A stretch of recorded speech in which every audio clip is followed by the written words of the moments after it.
Hello, hello. Welcome back yet again to the Bibbs Corner podcast. I am your host, as always, Mike Bibbins. On Twitter, at Bibbs Corner. And the Mavs have fallen to 0-2. Can't be too surprised playing the Lakers here on Christmas Day. The Lakers are the defending champions for a reason. They may have gotten stronger than they were last year even. So that part of it was fine. It is what it is.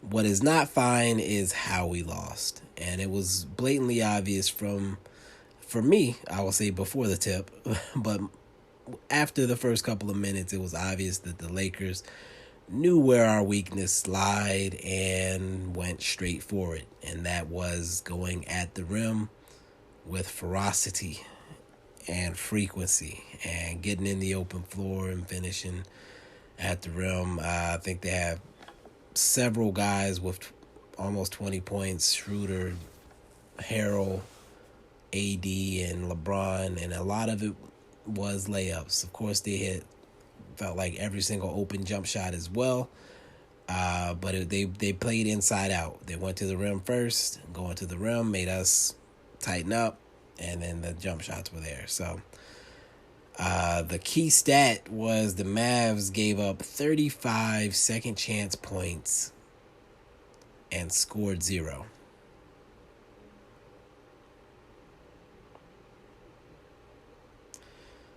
If you've been watching this team like I've been watching this team, that's not even, you can't even be surprised by that. You can't be surprised by that. Now, based on some comments that I saw from Rick Carlisle, he seemed somewhat surprised by that. But you know who you put on the floor, and you knew who we were playing against. So I don't know how you can be surprised by that. The Mavs' biggest issue is the inability to control what is going on in the paint. And quite honestly, there's been a lot of, well, KP's out, but KP doesn't quite fix that issue, in my opinion. He'll definitely help as far as the rim protection idea, but he is not the solution to that issue, and he shouldn't have to be the solution. That should not be the pressure that is on him. Can we win more games without solving that issue with KP? Of course. But it's a glaring hole in our team still.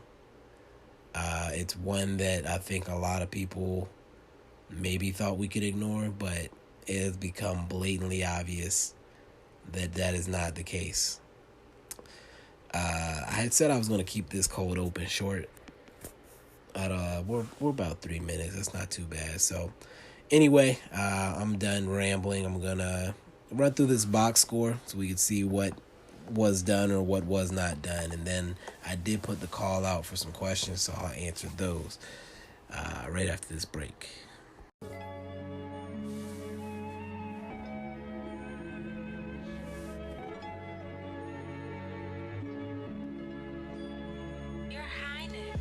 All right, folks, welcome back.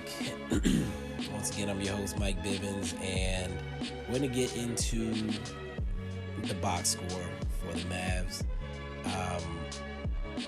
Luka, it feels like he's having to do way too much, and it's not going well for him most of the time.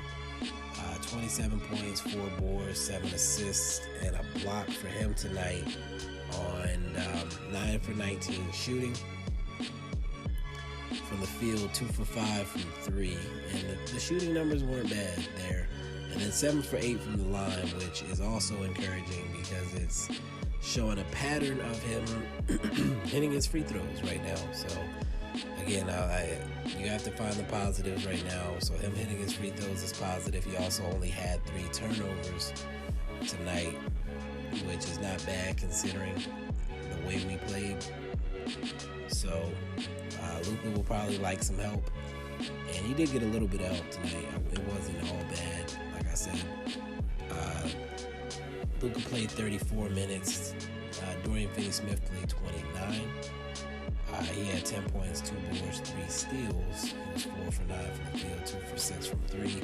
And I believe he hit his first shot tonight, and I was excited thinking, maybe he's going to have a good night, blah, blah, blah, but it did not continue. THJ played 28 minutes, 10 points, 4 boards, 2 assists, 4 for 12 from the field, 1 for 5 from 3, and several moments when he pulled shots that he had no business pulling. A lot of the bad habits appear to be creeping back up with Tim Hardaway Jr., and it's not what you want to see right now. It's really not.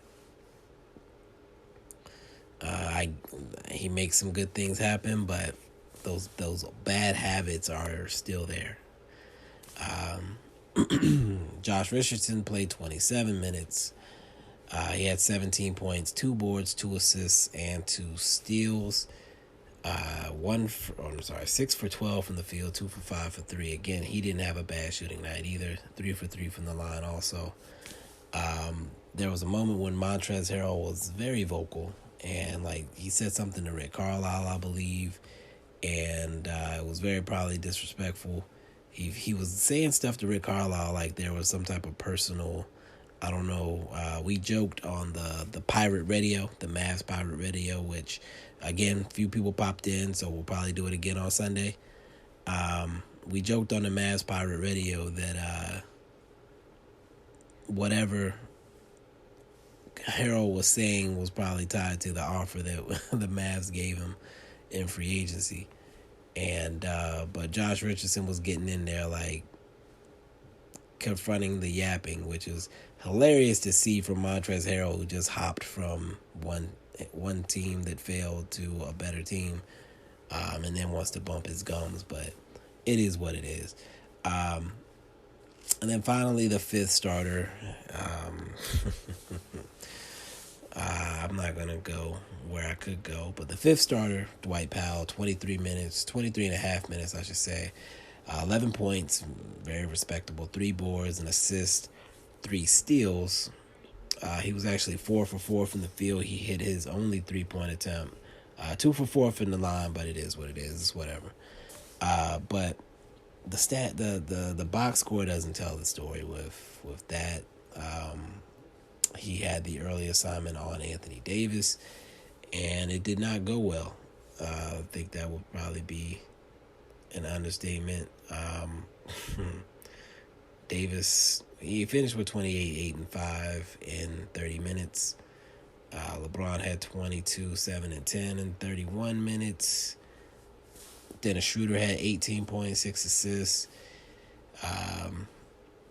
Gasol played 19 minutes, had 9 boards. Harrell had 22 points and 7 boards. Kyle Kuzma had 13 and 6 boards. Markieff Morris had 9 points and 7 boards. Just rebounds upon rebounds upon rebounds. And the person with the most rebounds for the Mavs was Maxi Kleber with 5. Maxi, by the way, played, did he play 20 minutes? He played 20 minutes, so not as many as he did in the last game. Maxi was 5 points, 5 boards, 2 steals, 1 for 2 from the field, 1 for 2 from 3. Did not get those open looks. Trey Burke actually did step up. He played 24 and a half minutes, 17 points, a rebound, 2 assists, 1 block, 5 for 10 from the field, 4 for 7 from 3, 3 for 4 for the line. So I was very glad to see Burke. Burke and Richardson both stepped up in the second half to try to make things happen. I liked that Rick Carlisle went with Burke as a point guard off the bench versus trying to use him and Brunson together after Brunson struggled some in this game. I don't know if that double short guy lineup is going to work. That might need to be something that changes long term. Willie Cauley-Stein played 14 minutes. He had 2 boards, 2 steals, and a block. 0 for 3 from the field, and I believe all those were lob attempts. No, one was a pass that Luka put in his chest that should have been a lob. But again, that's part of not getting those regular minutes. Like Luka hasn't gotten the opportunity to learn where to put the ball for him. I think one of the lob attempts that he failed to catch was Luka threw it too high. Yeah, it's bad. Our big man situation is bad. You remember I was doing the prayers on the timeline on Twitter, asking for a big man, and the only answer we got was Willie Cauley-Stein, and it was like, okay, maybe Willie Cauley-Stein has a chance to prove something, but it's definitely not the optimal solution that we could have gotten. We could have done better in fulfilling that role. And again, it's not just about having a big man. To have a big man, it's, for me, I would love to have a person that can do just the bare minimum, ho hum, 8 points, 8 boards, and a paint presence. But if you have someone who can also become a second option while KP is out, that would have been fantastic. But we didn't do that. We didn't have that type of vision. And we were focused on things beyond our control in the off season. We're trying to save money, keep the powder dry, and all that good stuff. There is a guy that is out there that could fulfill that type of role and still keep the powder dry.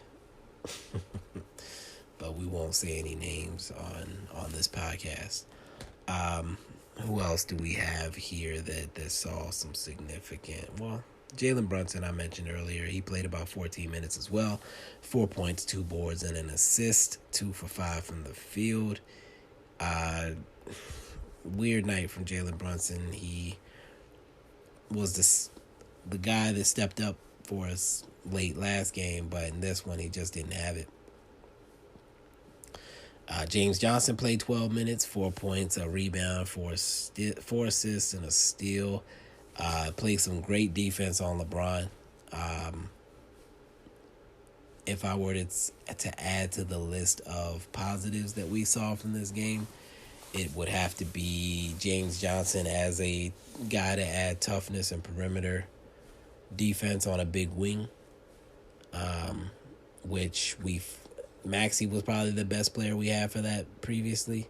So I mentioned, coming into the season, Maxey and James Johnson are the two that we need as that secondary, like big wing, stretch four, whatever, defender. And I like that tandem. I still like the idea of starting James Johnson with KP when KP returns, for example. So that's where I stand on that. Who else do we have? Boban played 7 minutes, 6 points and a board, 3 points, or 3 for 4 from the field, I should say. I love Boban. Wish he was more than a novelty and social media darling. I wish he at this point was getting real minutes. I don't care about your whole... Oh, I mentioned this during the Pirate Radio too. So the whole we can't play Boban can't play big minutes because he'll get isolated, blah, blah, blah, blah, blah. I think this, again, comes back to having vision and understanding the flow of the game and stuff like that. So if you put Boban out there and a team decides that they're going to try to get him on an island and ISO him, the team is out of their rhythm. They're not playing their game. Are you going to give up shots? Yes, you're going to give up shots. But in that scenario, my goal is to have Boban keep that person in front of him. And if we can force that person to take a three, perfect. Because the average 3-point percentage, again, is 37%. And if it's Steph, then it's Steph. Like, doesn't matter who was guarding him in most scenarios. That's the argument I hate. Like, what if he gets switched on to an elite shooter? Well, elite shooter was going to do elite shooter things regardless. I would rather have that person get out of the team's rhythm and offense and force trying to dribble, and do something against Boban. And then on the other hand, or knowing that they aren't going to go to the paint usually as hard, but then on the other end, being able to throw it into Boban and either let him score an easy 2 points or draw the defense in and work it around the perimeter. Because, again, inside out is how you want to work if you're trying to be a shooting team, in my opinion. In my humble opinion, I'll even add that. So, other notable things in the box score for the Mavs. Josh Green, Wundu played 2 minutes, 23 seconds. Wundu got, I believe, his first bucket as a Mav. So he's on the board. And then Tyrell Terry played 1 minute and 42 seconds. Had 2 points and an assist. And his 2 points came right as the game ended, like a buzzer beater layup through traffic. So congratulations to Tyrell Terry. You officially scored your first NBA points, 100% from the field. So happy for him. That's all I got on the box. I'm gonna tell y'all the truth, man. I stayed up with the same guys on that pirate video till it is 6:26 a.m. right now. So again, I'm tired. I'm out of it. If I don't sound great, I'm sorry. So we'll take another quick break, and then we will hop in and do these questions that I got from you guys. I'm excited to get into those.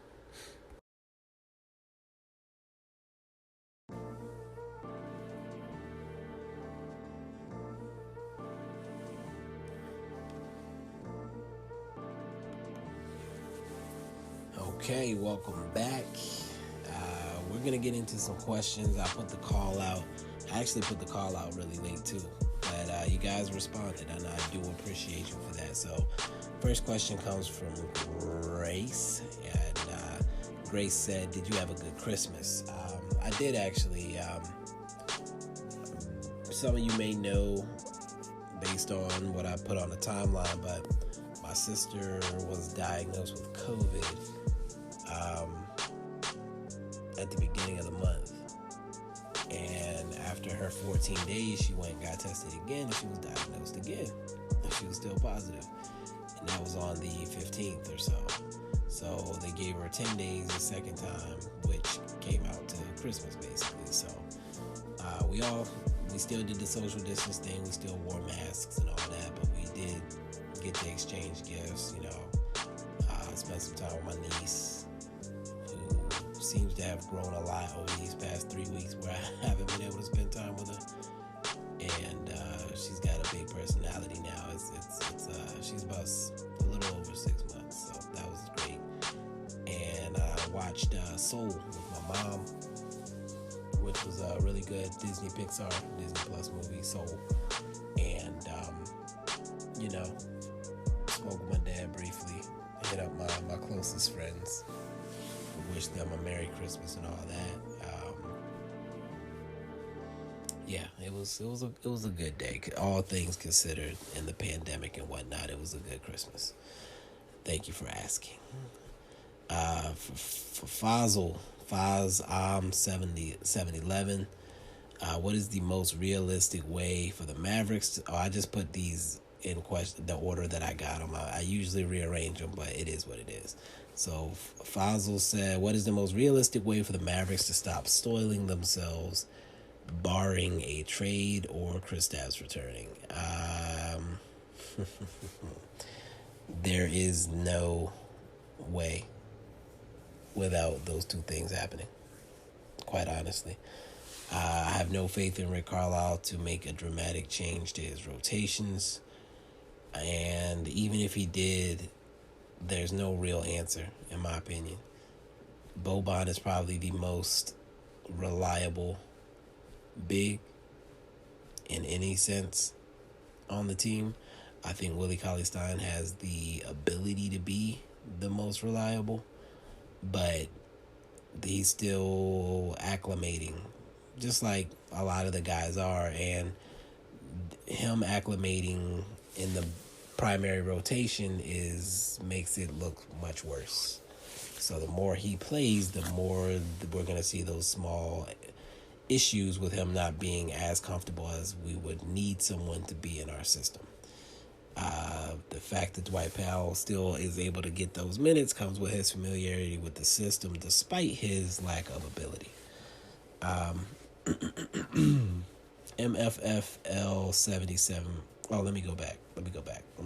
Most realistic way would honestly be to mix up the big man rotation, play Boban every game, 5 minutes, end of the first, into the second, 5 minutes, second half as well, like we did in the bubble, and then mix and match with Dwight Powell and Willie Cauley-Stein. Like, they should be playing about the same minutes, but I would prefer to see Dwight Powell against backups and Willie against starters, personally.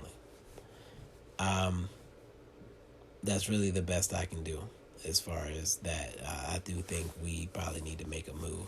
And I think that the way that these contracts have gone is conducive to us being able to make a move, or trying to look to make a move sooner rather than later.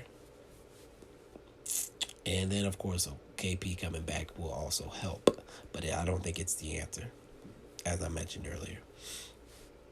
MFFL 7741 said, do you think we trade for someone mid-season? KP so unreliable injury-wise, and these role players can't step up to help Luka. Again, I don't want to be doom and gloom over these first couple of games, but again, we have a very glaring weakness, and that area of weakness is not a strength of Kristaps either.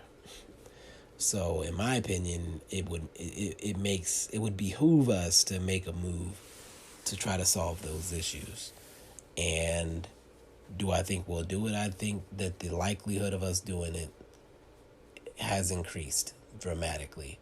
And you mentioned KP's injury history. Again, if KP didn't have an injury history, I would say sign Taj Gibson or something, like sign a guy like a Taj Gibson to do the dirty work, to hustle on the glass and be a problematic interior defender. But with KP's injury history, I feel like we can invest more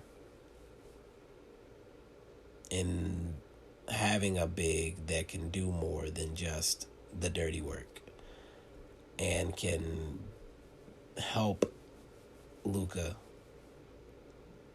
with creating an inside-out situation where Luka doesn't have to be the only player that's capable of getting points inside the paint on a regular basis, to keep our offense balanced. I believe the likelihood of that happening has dramatically increased. To the Future 22 said, if we start 0-5, because I think it's definitely possible, do the Mavs think about firing Rick?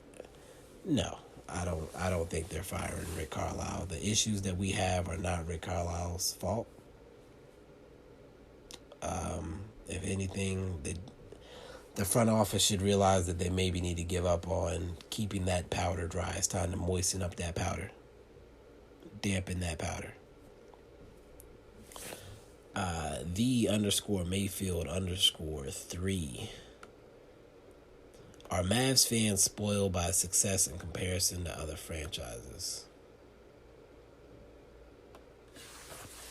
The Mavs have one title in 40 years. The Mavs had a good team for a decade and pretty buns the rest of those 40 years. Yeah, and maybe it was a little bit more than a decade, right? It was from about 2000 to 2012 or 11, technically. So a little bit more than that, but there are teams that have been worse, that have had it worse than the Mavs. But I think when you have a guy who is tabbed as the favorite to win MVP, and you have people calling your team a top 5 power ranked team, I think you earn a little bit of a right to be disappointed when they don't look like that, when they step on the basketball court. Um, there was somebody on the timeline earlier who was saying that, or asked me while I was complaining about things that were happening on the court, if I expected to win the game. And it's like, what? I'm not allowed to be disappointed my team is losing? Like, do you think Detroit Lions fans wake up in the morning, put on their Lions gear, and say, let's go watch this loss? And, like, that's just normal? They're supposed to do that? No, you hope your team wins, even if it's not likely. You hope that your team wins. And when your team is doing things, like if they were playing their hearts out and things were going against them either way, then you can live with that. But when there's small little dumb things that are happening, you're gonna call those things out. And that's what was happening tonight. There are very obvious flaws and very obvious decisions that are not helping us combat those flaws. And so those are the things I'm going to complain about. Now, if Luka's pressing, and I know it's because nobody's moving and nobody's doing anything, I'll say that too. But if Luka's pressing and it looks like it's because KCP has gotten in his head, I'm going to mention that as well. The Lakers are better than us, but the way they beat us did not have to go the way that it did. JJKV number 2. Why are we a bad rebounding team?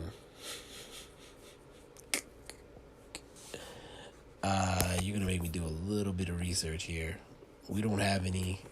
We look at who we play. Look at who is on the court for the Dallas Mavericks. The only person on this team, and I'm verifying this really quick. Let me verify. I'm gonna do a quick couple of Google searches. Willie Cauley-Stein, the highest rebound total he has averaged was 8.4 rebounds per game. When he was playing 27 minutes a game, he averages 6 rebounds a game for his career. Dwight Powell. Dwight Powell has never averaged more than 5.7 rebounds per game. It has not happened. And that was last year when he was playing 26 minutes a game. 5.7 rebounds. Maxey.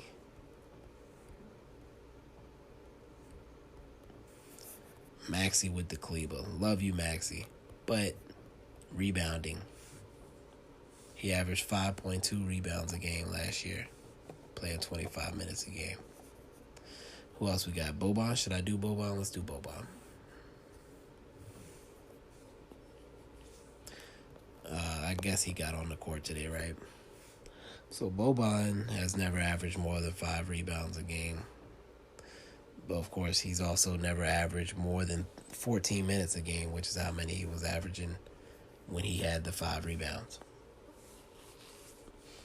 So, who's supposed to rebound on this team? Dorian Finney-Smith. Let's look at Dorian. Dorian Finney-Smith has never averaged more than 5.7 rebounds, which again he also did last year when he was playing 30 minutes a game. Luka's supposed to do literally everything for this team. Let's look at Luka. Luka averaged 8 rebounds a game last year. But again, we shouldn't be expecting Luka to do everything, right? We don't have a rebounder on this team. We have no one that cleans the glass. We don't box out. We don't have people who are instinctive rebounders that are passionate about going up. As Jonathan Motley. Was it Jonathan Motley? No, it was not Damari Carroll. What's his name? Damn it. Oh, man.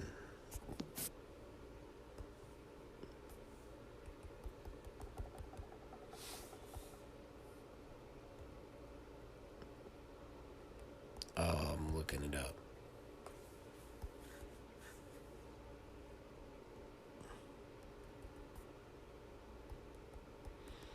Y'all can wait for me to look this up.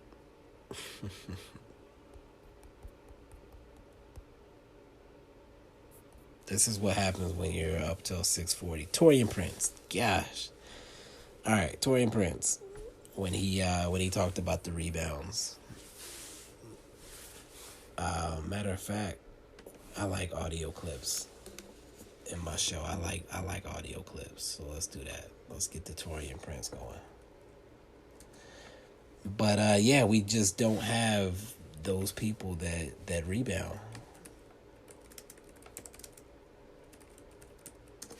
We just don't have those people on our roster, and we need that, clearly. That is a area of need for us. Don't care. How's that happen? Are you directing that towards anyone? Gentleman who just talked about getting out rebounded. He had the stat sheet. Torian? Sorry, you said how do they Yeah. have more rebounds? You than said this? he got out rebounded. I was surprised. You did. 36-32. How does Yale out rebound Baylor?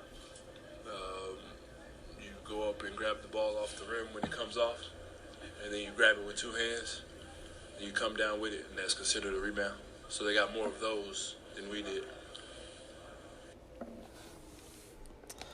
And that's just the end of it. Like, they had more of those than we did, because we don't have people that get those. We don't have people that box out. We don't have people that can go up and grab a board and throw elbows out and flare and end a possession.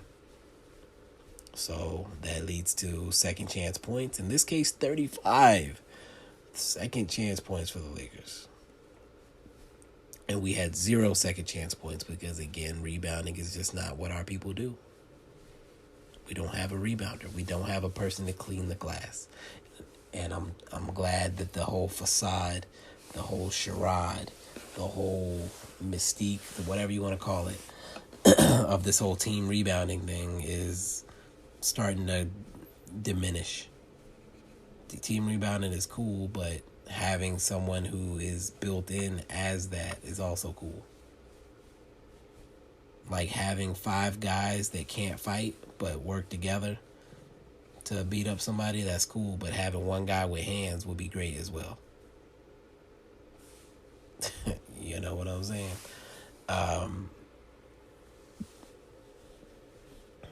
What else we got? We got A_D Mavs. When will we get our first W, and why is it when Powell won't be starting? To be honest, I think we could beat the Clippers still. I think that they might press to try to silence us for what happened in the playoffs type of thing. And we got Kawhi now with the stitches from the bad injury or the elbow that he took. But realistically, it should be the Hornets. Cody Zeller is out, so Bismack Biyombo might have a 2020 game on us based on how we look right now. But the Hornets are a young team, and we have good perimeter defenders that should be able to slow down Graham and or Rozier. And then they're playing LaMelo Ball, big minutes off the bench, and he's been loose with that ball lately. I think we should be able to handle the Charlotte Hornets.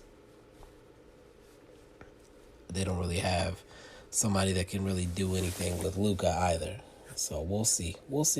I can't say I will put money on that right now, the way we look. But we should be able to beat the Hornets. Powell or no Powell.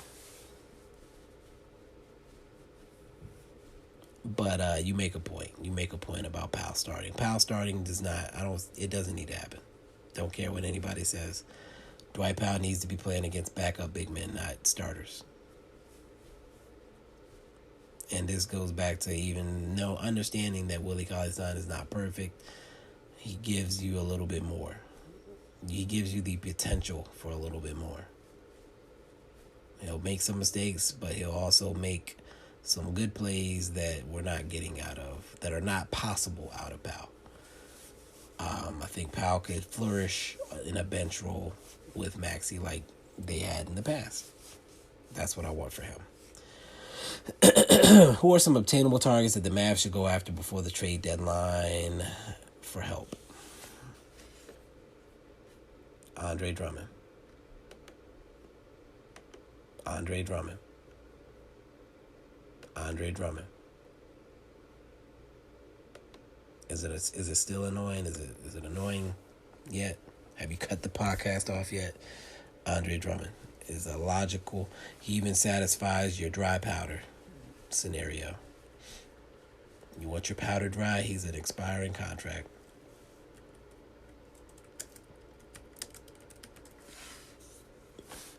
What else? You want me to find some more expiring contracts we could trade for? Let's do that. Let's find some more expiring contracts that we could trade for that could help this team, considering what our biggest issue is. So Giannis is off the board, right? We're not going after Giannis. Gobert's off the board. Most of the guys on the short list are guards. Blake Griffin. Can we go for Blake Griffin? I would go for Blake Griffin at this point. Gladly. Give me Blake Griffin. Player option on his. But, yeah, give me Blake Griffin. I'm sure he wouldn't mind getting out of Detroit. Steven Adams signed an extension, I believe. This is an old article. Yeah, give me somebody large that takes up space in the paint, can be a second option.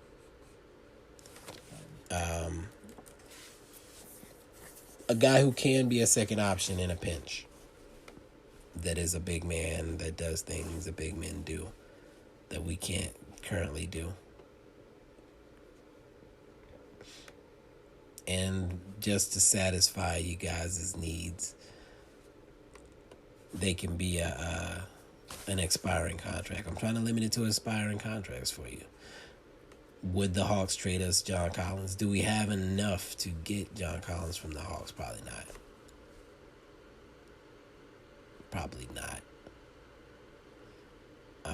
Jared Allen, restricted free agent. Do the Nets want to pay him? They don't want to start him for whatever reason. So could we get Jared Allen? That would be a beautiful pickup. Cody Zeller would have been on my list if he wasn't hurt. I'm just going through every single team right now. Again, I already mentioned Drummond. I already mentioned Griffin as well. Blake Griffin has a player option on his, but we're going to call him expiring for the time being. I'm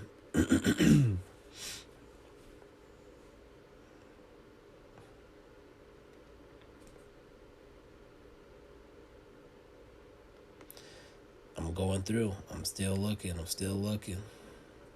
Gorgie Deng. Should we look at Gorgie Deng of the Grizzlies? Maybe. I don't know. You know, my answer remains top of the list is Drummond. The Bucks seem to be in a good place. Could we get Ed Davis from the Timberwolves? I think he might have just signed a new contract, so they might not be able to trade him.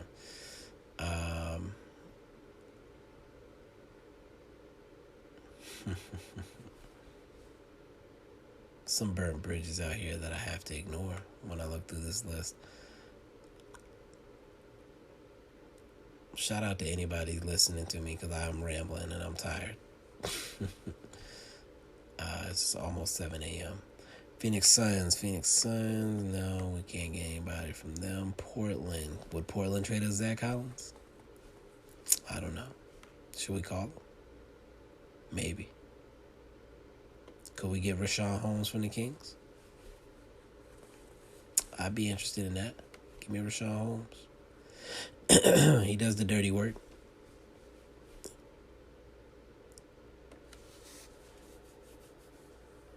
The Spurs, should we look at Aldridge? Does Aldridge work with KP? I think he works more inside than KP.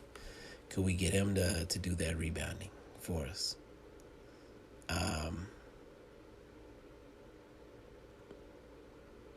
I know a lot of these guys just signed new deals, but that's it. That's the list. I went through every single NBA team who's expiring next year. So that's the list, all right? Woolsey said, is DP the worst center on the roster? Yes. No, let me stop. Let me dial that back. If I had to give 2K ratings to Dwight Powell, Boban, and Willie Cauley-Stein, they'd all be within a point or two of each other. They'd all be like 69, 70, 71 for whatever reason. Boban because he's not laterally quick. And if he's not ready to start going towards the rim for the block, or he's not already in position when you're coming down, he's not going to be able to adjust on the fly to get a stop on the defensive end at the rim. Willie Cauley-Stein, super athletic, but his hands don't appear to be as great as they need to be, which is an issue Dwight Powell has as well. Maybe because of his short arms. Dwight Powell runs around really hard, does not take rim protection personally at all, and is not a great rebounder. So all of them have huge flaws. None of them are great. We have no good centers. I know people think centers are not a thing that matter, but look at all the teams that win games. Find me one that doesn't have a respectable interior presence.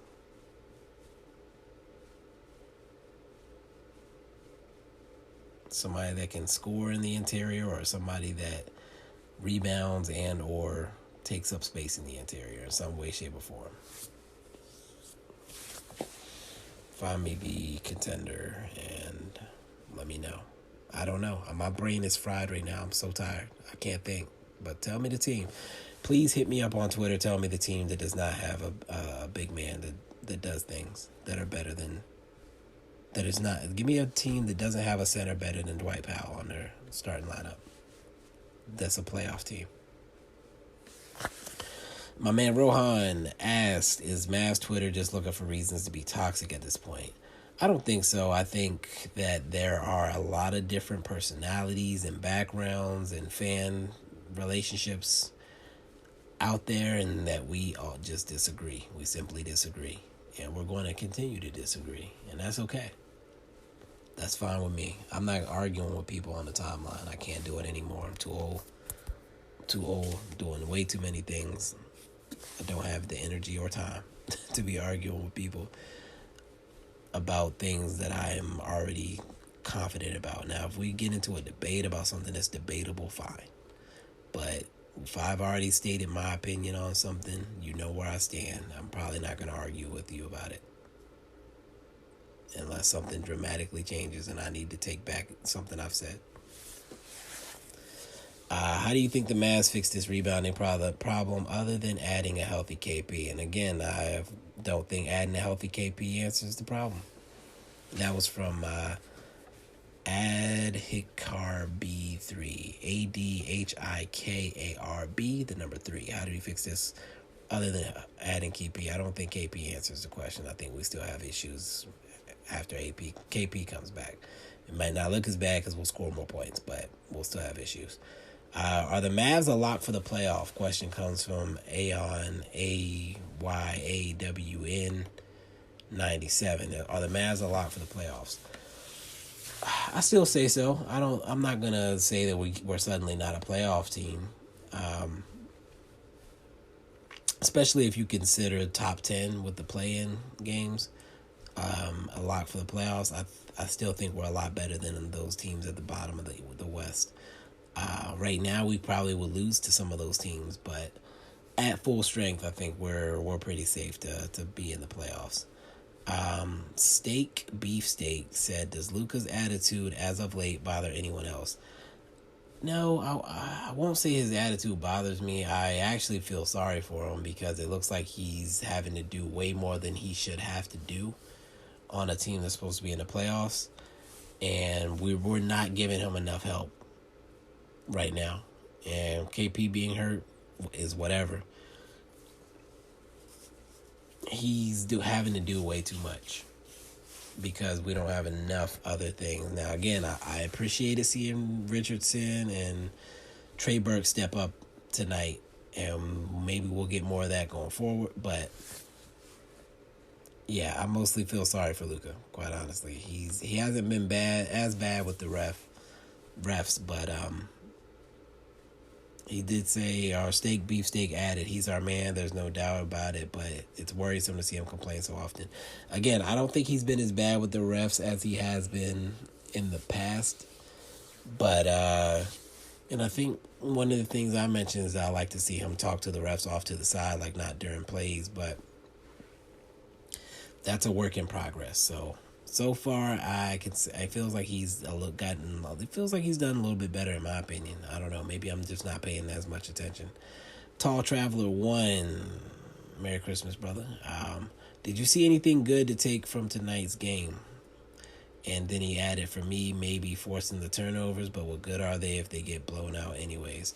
So again, I like what I saw from Richardson and Trey Burke stepping up. I think Trey Burke is doing what I thought he would have done in the preseason type thing, or not preseason, but when we brought him back, the idea of bringing him back, I thought that he might be fighting Jalen Brunson for minutes, and he might win that battle. Early season, we've gone with those two being a tandem. It is 6:59 a.m. I'm sorry, y'all. I just yawned dead in the mic. But anyway, Burke and Richardson stepping up, being able to take over for stretches is a positive. Rick Carlisle acknowledging that we have an issue with rebounding is a positive. What else? There was something else I wanted to acknowledge. We did a decent job on the shooting tonight, I guess.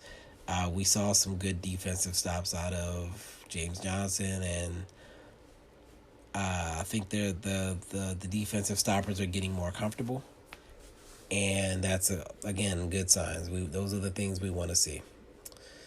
What else do we have? Okay, chill. I think this is the last one. Chilling. Godos.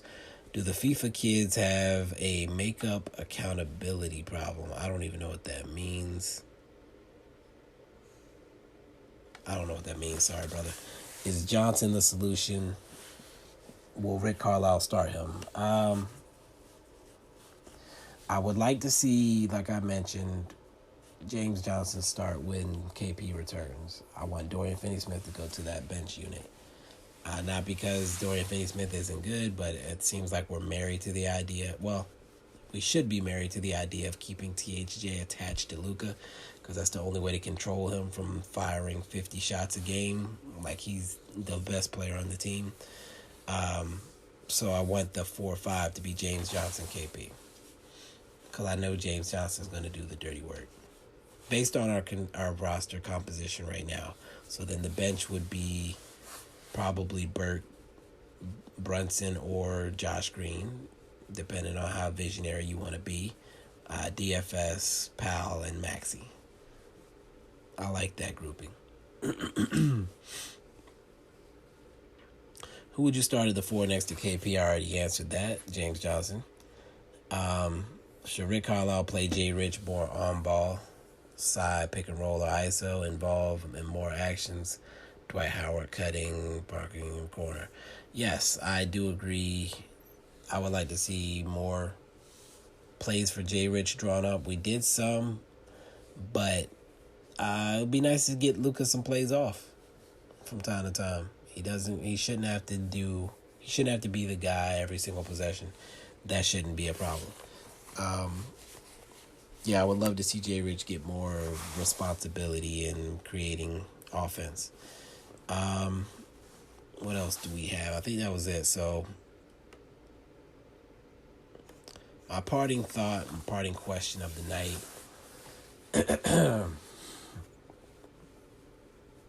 We're going into this game against the Clippers on Sunday.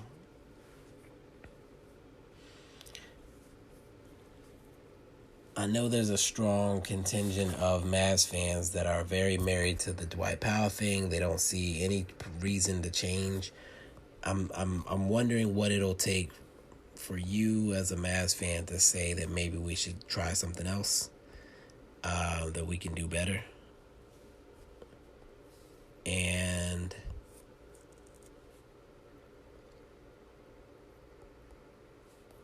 at what point do you see maybe the value of Andre Drummond, for those of you who hate Andre Drummond?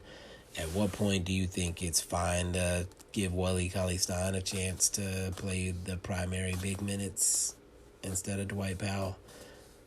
Or to make a move for any type of, I want to say traditional center, but to have, like, at what point do we acknowledge or admit that maybe there was a flaw in our thinking with roster composition? Or do we just accept that the front office never makes any mistakes? For me, I think that even I was a little bit naive as to what our situation was coming into this year, and the fact that I almost accepted that they didn't get the big man that I wanted. And when I say the big man I wanted, I don't mean a specific player. I mean, my short list said big man. And the only big man we brought in was Willie Cauley-Stein, who we re-signed for twice what he was making previously. So we didn't fulfill my need. I wanted a guy who could be an insurance policy for KP. We did not get that. So at what point do we acknowledge that maybe that's something we are going to need before the season is over? And that's it. So I'm not excited about this game against the Clippers that we have coming up. They have Big Zoo. I watched Ibaka tonight. I think of him as a perimeter guy, but he was doing a great job of focusing in the paint, making sure he was there for rebounds and hitting little mid-range jumpers. So I'm not excited about Dwight Powell or Willie Cauley-Stein having to deal with either of those guys right now. But, anything is possible. Anything is possible. So go Mavs. I will be here Sunday, 3:30 Eastern Time to watch you play the Clippers. And hope that something looks different. Hope that something has changed. Hope that maybe Rick Carlisle is willing to try something else, because what we've been doing at this point is not working. I'm literally falling asleep right now. I'm going to end this podcast. I apologize that it took me so long to get through these questions. I will catch you guys Sunday. I will not do the pirate radio until 7 in the morning next time, I promise. Peace.